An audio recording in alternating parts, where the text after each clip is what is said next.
Hello धुरंधरो, नमस्ते, राम राम। मैं हूं अमित चौधरी। स्वागत है आपके अपने YouTube channel Amit sir GK में। आज 24 नवंबर है और डेली करंट का तहलका में आपका स्वागत है। 109वीं मेरी करंट अफेयर क्लास है, ये आपके सामने है। सुबह 6 बजे प्रेजेंट हो जाती है। पीडीएफ हिंदी इंग्लिश दोनों में प्राप्त होती है और मेरे सभी के सभी क्वेश्चन 10 से 12 क्वेश्चन जो मैं करवाता हूं अपने द्वारा, हर पॉइंट को एनालिसिस करके डीपली समझा करके, क्योंकि क्वेश्चन से ही इर्द गिर्द क्वेश्चन पूछता है एग्जामिनर आपसे। और जिस भी पेपर की आप तैयारी कर रहे हो इन फ्यूचर में, जिसको टारगेट कर रखा, उसके लिए मोस्ट इंपोर्टेंट है मेरी डेली करंट का तहलका। तो शुरू करते हैं आज के फर्स्ट क्वेश्चन के साथ, ठीक है, इंपोर्टेंट क्वेश्चनों के साथ। सबसे पहले नवंबर के महत्वपूर्ण दिवसों की सूची मैं आपको बताता हूँ प्रॉपर तरीके से। थोड़ा सा जुकाम ज्यादा बढ़ रहा है, ठीक है। तो नवंबर के महत्वपूर्ण दिवसों की सूची बताता हूं अपने भाइयों के लिए। 1 नवंबर को आप सभी को पता होगा विश्व शाकाहारी दिवस। 8 नवंबर को विश्व रेडियो दिवस। 9 नवंबर को विश्व सेवा दिवस। 14 नवंबर को विश्व सतर पर तो नहीं, भारतीय राष्ट्रीय सतर पर मनाया जाता है, भारत में बाल दिवस। और जन्म तिथि होती है जवाहरलाल नेहरू जी की, आप सभी को पता होगी। इंडिपेंडेंस डे 16 नवंबर को। और विश्व छात्र दिवस, ये राष्ट्रीय पत्रिका दिवस और बाकी के जो अंतर्राष्ट्रीय छात्र राष्ट्रीय मृग दिवस, ये सभी 17 नवंबर को प्रॉपर तरीके से मनाए जाते हैं। 19 नवंबर को विश्व शौचालय दिवस, अंतर्राष्ट्रीय पुरुष दिवस मनाया जाता है 19 नवंबर को। 20 नवंबर को अमेरिका औद्योगिकरण दिवस और सार्वभौमिक बाल दिवस। 21 नवंबर को विश्व टेलीविजन, ये कई बार पूछा गया क्वेश्चन है। सड़क यातायात पीड़ितों के लिए स्मरणोत्सव का विश्व दिवस मनाया जाता है। इंपोर्टेंट क्वेश्चन के साथ ये जो दिवस है इस नवंबर के इंपोर्टेंट है सभी सभी। हर रोज प्रॉपर तरीके से मैं रिवीजन करवाता हूँ इन सभी दिवसों का, ठीक है। तो आपके सामने फर्स्ट क्वेश्चन है, आराम से प्रॉपर तरीके से पढ़ेंगे पॉइंट वाइज। फर्स्ट क्वेश्चन आपके सामने, पहली भारत आसियान रक्षा मंत्री की बात हो रही है कि बैठक की सह अध्यक्षता किस रक्षा मंत्री और उनके कंबोडिया समक्ष ने की है। तो आपको प्रॉपर तरीके से दिख रहे होंगे बात के डिफेंस मिनिस्टर श्री राजनाथ सिंह जी, ठीक है, इन्होंने सह अध्यक्षता की है, जो कि मोस्ट इंपोर्टेंट क्वेश्चन बनता है आपके लिए। पहली भारतीय एशियन रक्षा मंत्रियों की बैठक है ये आपको पता होनी चाहिए। Rajnath Singh B is the right answer हो जाता है। थोड़ा इसके बारे में बता दूं, जो बैठक हुई 22 नवंबर को सीपी कंबोडिया में 2022 में भारत आसियान संबंधों को लेकर के 30वीं वर्षगांठ मनाने को आयोजित की गई थी। ये प्रॉपर तरीके से 30वीं वर्षगांठ यहाँ से क्वेश्चन उठ सकता है। और जो आसियान और भारत इसकी इस वर्ष जो है मैत्री वर्ष के रूप में मनाया जा रहा है, ये भी आपको पता होनी चाहिए, ठीक है। आपसे क्वेश्चन पूछ सकता है एग्जामिनर, कहीं से भी उठा सकता है। राजनाथ सिंह ने समुद्र प्रदूषणों की घटनाओं को लेकर के भारतीय तट के रक्षकों और द्वारा चेन्नई के भारतीय समुद्र प्रदूषण प्रतिक्रिया केंद्र की स्थापना का प्रस्ताव रखा है। सभी इसी के अंतर्गत हुई है, ये इंपॉर्टेंट है, ठीक है मेरे भाई। नेक्स्ट क्वेश्चन की तरफ चलते हैं जो कि मोस्ट इंपोर्टेंट है। नेक्स्ट क्वेश्चन आपके सामने, हरित पतन तथा पोत परिवहन के लिए भारत का पहला राष्ट्रीय उत्कृष्टता केंद्र किस मंत्रालय द्वारा शुरू किया गया है। इंपोर्टेंट क्वेश्चन है। तो गृह मंत्रालय, वित्त मंत्रालय, नौवहन मंत्रालय, राजकीय। फिलहाल इसमें सी नौवहन जो कि मंत्रालय, इसके द्वारा इसको शुरू किया गया है। इंपोर्टेंट क्वेश्चन है। इस केंद्रीय पतन पोत परिवहन आपको पता होगी जलमार्ग आयुषी मंत्री सर्बानंद सोनोवाल जी है, उन्होंने लॉन्च किया है। हरित समाधान प्रदान करने की दिशा में बंदरगाहों को नौवहन मंत्रालय द्वारा एक प्रमुख पहल की ओर रखा गया है। इसका उद्देश्य है कि 2030 तक प्रति टन कार्गो के कार्बन उत्सर्जन को 30% कम करना है। मेन इंपोर्टेंट ये चीज है जो मैंने पॉइंट बताया आपको।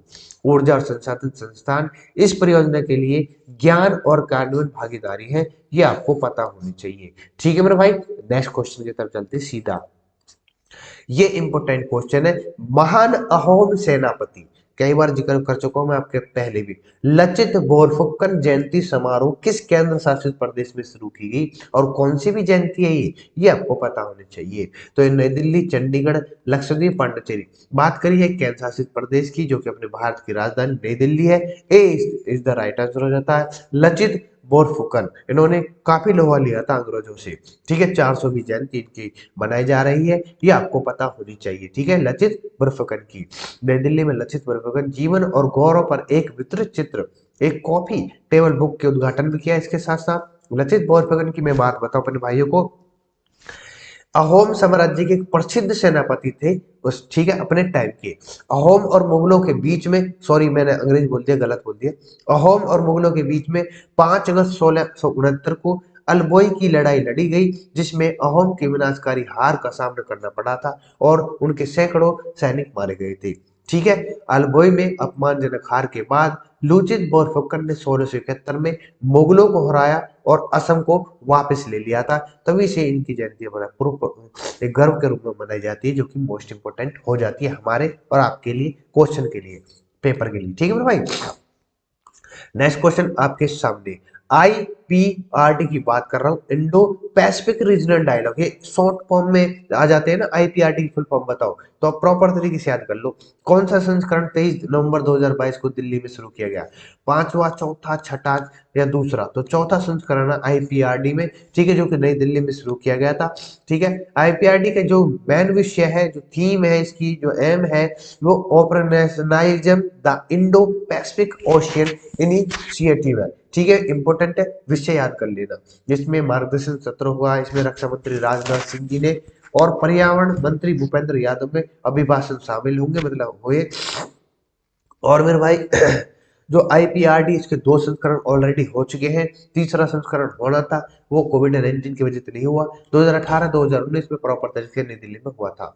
इंडो पैसिफिक रीजनल की बात करूं, भारतीय नौसेना का शीर्ष सत्र का अंतर्राष्ट्रीय वार्षिक सम्मेलन है।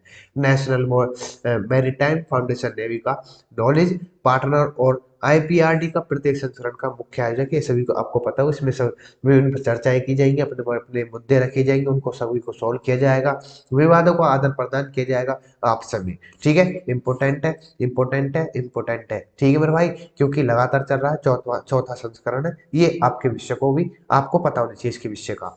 ठीक है, नेक्स्ट क्वेश्चन की तरफ।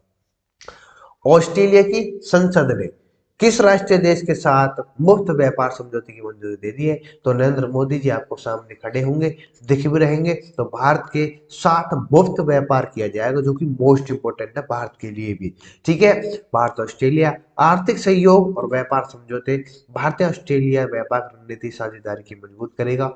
ठीक है, अब तो मुफ्त है, फ्री है बिल्कुल, ठीक है, फ्री ट्रेड बोलते हैं जिसको। इस समझौते के साथ भारत ऑस्ट्रेलिया के बीच कुल द्विपक्षीय व्यापार मौजूद 3 अरब अमेरिकी डॉलर से 5 साल में 45-50 अरब अमेरिकी डॉलर पार करने की उम्मीद है।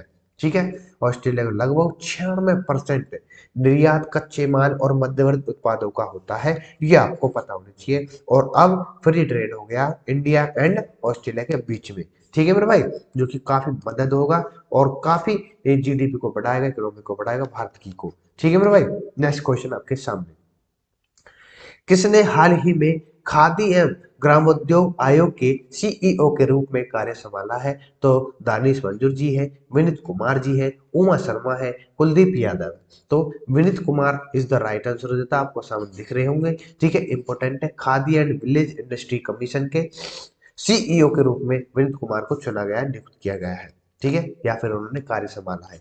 ठीक है, इंपोर्टेंट है, सूक्ष्म लघु मध्यम उद्यम मंत्रालय के केवीआईसी मुंबई का मुख्य कार्यकारी अधिकारी नियुक्त किया गया है इनको। और बात करूं केवीआईसी सीईओ के रूप में कार्यभार संभालने के पहले उन्होंने श्याम प्रसाद मुखर्जी पोर्ट कलकत्ता के अध्यक्ष रूप में कार्य किया है। ठीक है, बात करूं दूसरी बात, कोलकाता जो बंदरगाह है, 185वीं वर्षगांठ भव्य समारोह का उद्घाटन प्रधानमंत्री द्वारा 11 जनवरी 2022 को ऑलरेडी कर चुके थे। ठीक है, ये भी आपके पॉइंट मैंने डाल दिए, क्योंकि एक इस क्वेश्चन की रिलेट करके जो पीछे जितने भी पॉइंट उठते हैं, तो उन सभी को मैं पॉइंटों को आपके सामने रखता हूं, ताकि पीछे तक का सब कुछ क्लियर हो जाए। ठीक है, खादी और ग्रामोद्योग आयोग केवीआईसी बोला क्या, khadi and village industry commission जो होता है, इसकी फुल फॉर्म पूछ सकता है। यह संसद के अधिनियम खादी ग्रामोद्योग उद्योग अधिनियम 1956 के तहत भारत सरकार द्वारा अप्रैल 1957 में स्थापित एक वैधानिक निकाय है। इंपोर्टेंट है, जो मैं आपको बता रहा हूँ सभी चीजें इंपोर्टेंट है, प्रॉपर तरीके से आप पढ़ सकते हो। ठीक है, इसका उद्देश्य है खादी और ग्रामोद्योग का विकास करना। इसके जो चेयरमैन है श्री मनोज कुमार जी है। ठीक है, सभी चीजें इंपॉर्टेंट है, सभी चीजें मैं बता दी मैंने आपको, पॉइंट वाइज क्लियर कर दिया। जो भी कुछ आपको प्रॉपर तरीके से, अगर किसी भी क्वेश्चन के अंतर्गत, किसी भी थ्योरी में, किसी भी ऑप्शन में कहीं भी कोई दिक्कत आए मेरे भाई, किसी भी जीके की किसी भी क्लास के अंतर्गत आपको कोई प्रॉब्लम आ रही है, तो मेरे से शेयर कर सकता है। ठीक है भाई, इंसान में गलती हो सकती है 36 बार। ठीक है, नेक्स्ट क्वेश्चन आपके सामने, साहित्य 2022 का जेसवी पुरस्कार खालिद जावेद की किस किताब को दिया गया है? सौभाग्य, Moby Dick, the paradise of the food या वुथरिंग हाइट्स? तो तो सी इज द राइट आंसर हो जाता है द पैराडाइज ऑफ फूड, जो कि जेसी पुरस्कार खालिद जावेद को दिया गया है। ठीक है, उनकी किताब को, जिसका नाम है द पैराडाइज ऑफ फूड। ठीक है मेरे भाई, इसके बारे में 5 न्यायाधीश पैनल साहित्य 2022 के जेसीबी पुरस्कार के लिए खालिद जावेद को की द पैराडाइज बुक को चुना गया है। ठीक है, और इस किताब का उर्दू से अंग्रेजी में अनुवाद बरन फरुक्की ने किया है। पुस्तक जगनौट द्वारा प्रकाशित की गई थी और यह उपन्यास 2014 में उर्दू में लिखा गया था। The paradise of the food JCB पुरस्कार जीतने वाली चौथी अनुवादित पुस्तक है, जो कि उर्दू में पहली बनी है। ये आपको पता होना चाहिए, उर्दू में पहली है वैसा चौथी है। जेसीबी पुरस्कार के बारे में बता दूं अपने भाइयों को कि यह पुरस्कार प्रतिवर्ष किसी भी भारतीय लेखक द्वारा कथा साहित्य के विशिष्ट कार्य के लिए दिया जाता है। शॉर्टलिस्ट किए गए लेखकों को 1 लाख रुपए, अनुवादकों को 50,000 रुपए दिए जाते हैं, विजेता लेखक को 25 लाख रुपए जाते थे नगद दिए जाते हैं, और अनुवादक जो होता है उसको 10 लाख रुपए दिए जाते हैं। ये जेसीबी पुरस्कार की ओर से। ठीक है, सभी चीज क्लियर। नेक्स्ट क्वेश्चन की तरफ चलते हैं। भाई सभी क्वेश्चन क्लियर अगर आपके दिमाग में हो रहे हैं तो इसका मतलब सब कुछ पॉइंट क्लियर होते चल रहे हैं। ठीक है, नेक्स्ट क्वेश्चन, हालांकि मेरे को बोलने जा रहा हूँ फिर भी हम कर रहे हैं कोशिश। ठीक है, 1 मिनट रुके।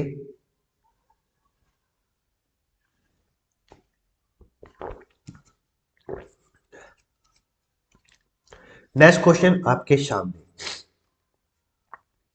किस राज्य के मुख्यमंत्री नवीन पटनायक, अब सभी को पता है नवीन पटनायक कहाँ के मुख्यमंत्री है, उड़ीसा के हैं, तो मुख्यमंत्री शिक्षा पुरस्कार योजना, ये इंपोर्टेंट है।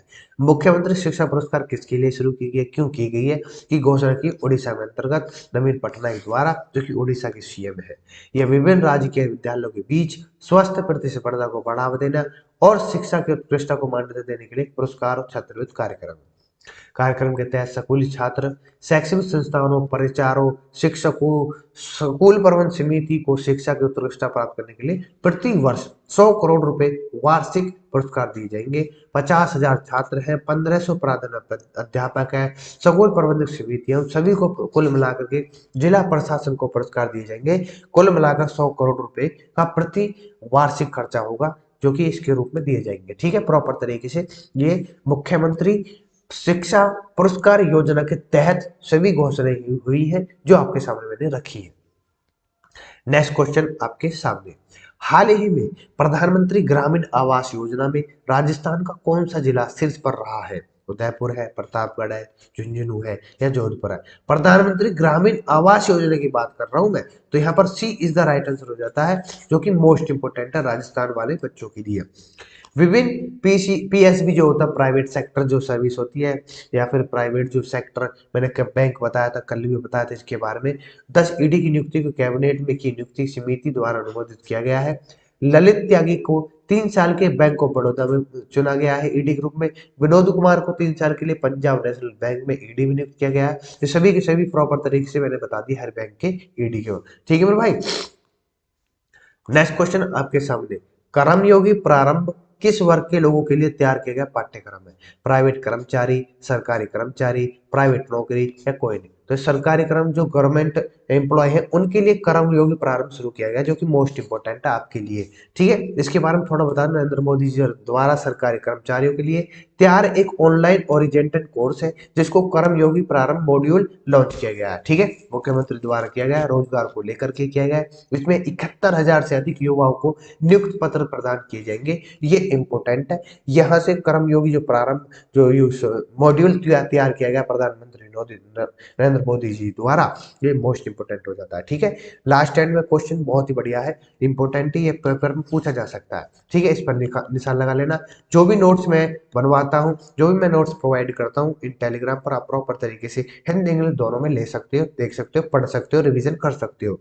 नहीं समझ में आ रहा हो पूछ सकते हो। ठीक है, नहीं तो दोबारा से क्लास आप ज्वाइन कर सकते हो। ठीक है, तो आज की क्लास के अंतर्गत इतना ही था। ठीक है, मेरी क्लास कितनी अच्छी लगी, कैसी लगी, प्रॉपर तरीके से इन कमेंट में या लाइक शेयर सब्सक्राइब कर देना अगर आपको मेरा सेशन अच्छा लगा। ठीक है, तो नमस्ते, राम राम, जय हिंद, जय भारत, मिलते हैं नेक्स्ट क्लास में।